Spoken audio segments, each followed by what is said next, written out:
Live from Clearwater, Florida, it's Make Money, Make More Money, Make Other People Make Money, the Scientology way. And now, here's your host, entrepreneur and leader of the Church of Scientology, Mr. David Miscavige.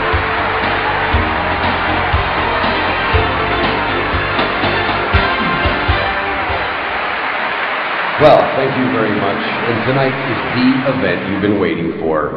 Put it under the heading of Behind the Scenes, or let's just call it a little of what it takes to bring Dianetics and Scientology to the world. That's where we are going tonight.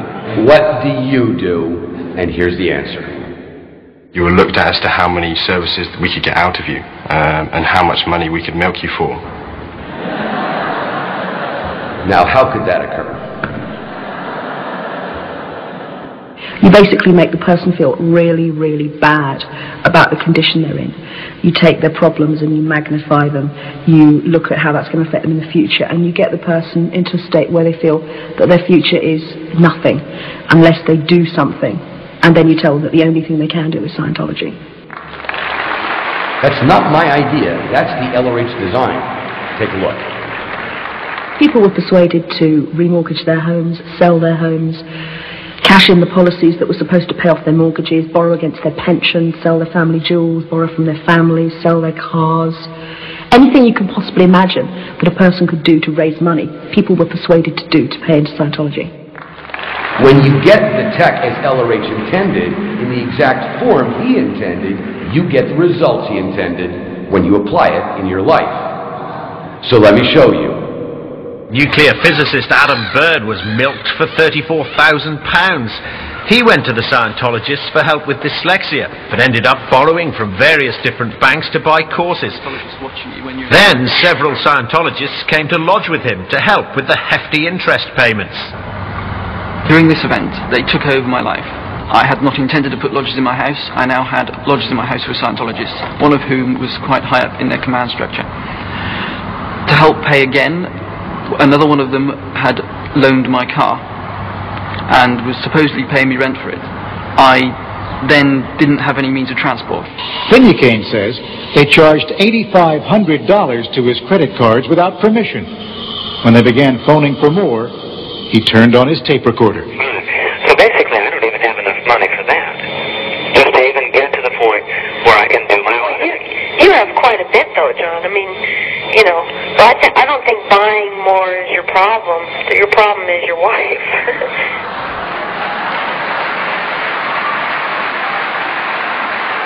After this next one, I promise it's all downhill.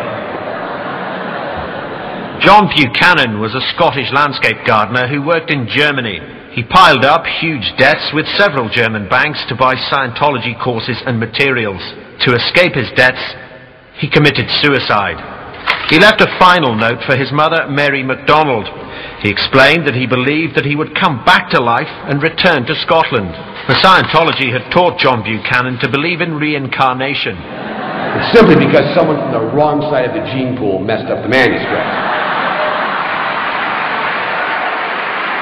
It was all too much for Richard, both physically and mentally. Richard borrowed £3,000 to pay for Scientology courses. Tony Clark and other Bournemouth mission officials wrote Richard several letters. Some of them distressed Richard so much he tore them up on the spot. Others warned him of the consequences if he quit Scientology and asked him to come into the mission. They phoned him 4 times a day, 5 times a day, for an hour each time on the phone. And while he was on the phone, he was shaking, he was a bit nervous, obviously frightened or something. Richard was anxious about the fact that he was wanting to leave Scientology, and he was concerned that they were not letting him leave and that they were threatening to print personal information about him. That was what he voiced to me. Much later that night, Richard parked his car by the Clifton Suspension Bridge in Bristol. At 10 minutes to midnight, he jumped to his death. I feel, and my family feel, that Richard would still be alive today if he hadn't become involved with the Church of Scientology. And I feel that they have a responsibility for people that they're recruiting. And if people wish to leave the organisation, then they need to give people that freedom to leave without harassment and without threat.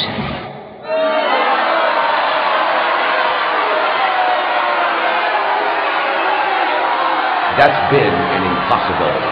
And by the end of this evening's event, you'll know that to be a fact.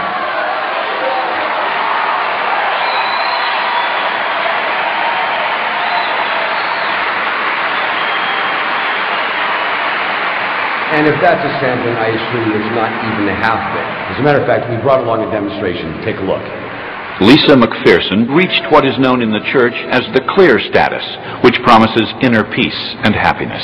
Just 2 months later, Lisa had a minor car accident, and after an ambulance arrived, she suddenly ran down the road, stripped off her clothes, and said, "I need help." Paramedics took her to the hospital for observation.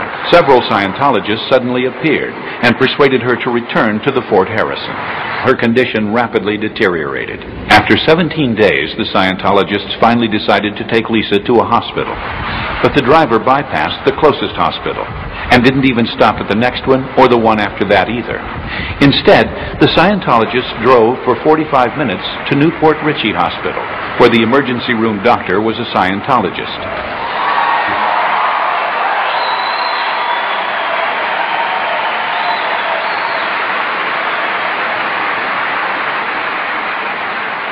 So, is that it? Not quite. Take a look. She was dead on arrival, emaciated and almost completely dehydrated. Too late for Lisa McPherson. The Florida medical examiner conducted an autopsy and noted hematomas and skin lesions that looked like insect bites. The report stated she died from a blood clot, brought on by prolonged bed confinement and severe dehydration. It's just awful that anybody's allowed, how they can sit and watch a human being die like that. They got her no help. They watched her die.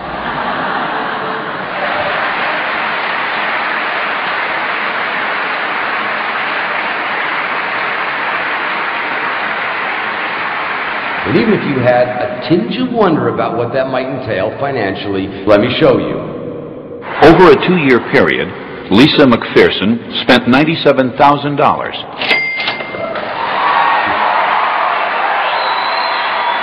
Okay.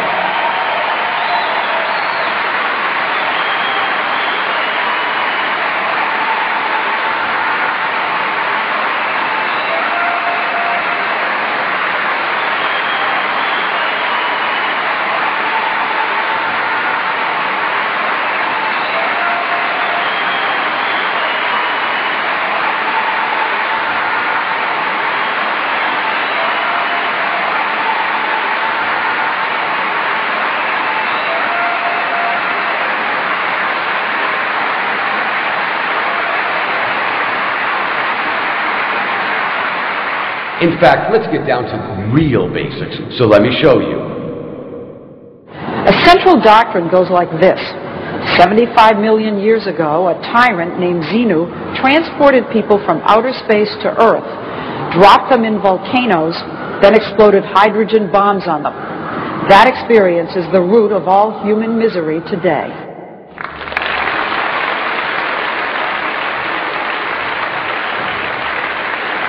Let's phrase it another way. You are stupid. Stupid. You now know why.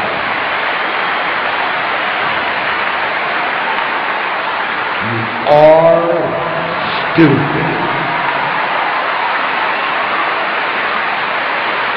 And the only reason nobody's saying it is because it's so ingrained, nobody needs to say it. You'll know that to be a fact. You are stupid.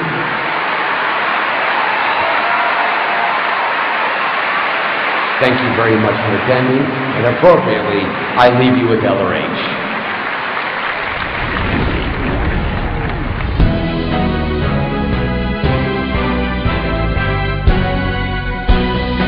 Do you ever think that you might be quite mad?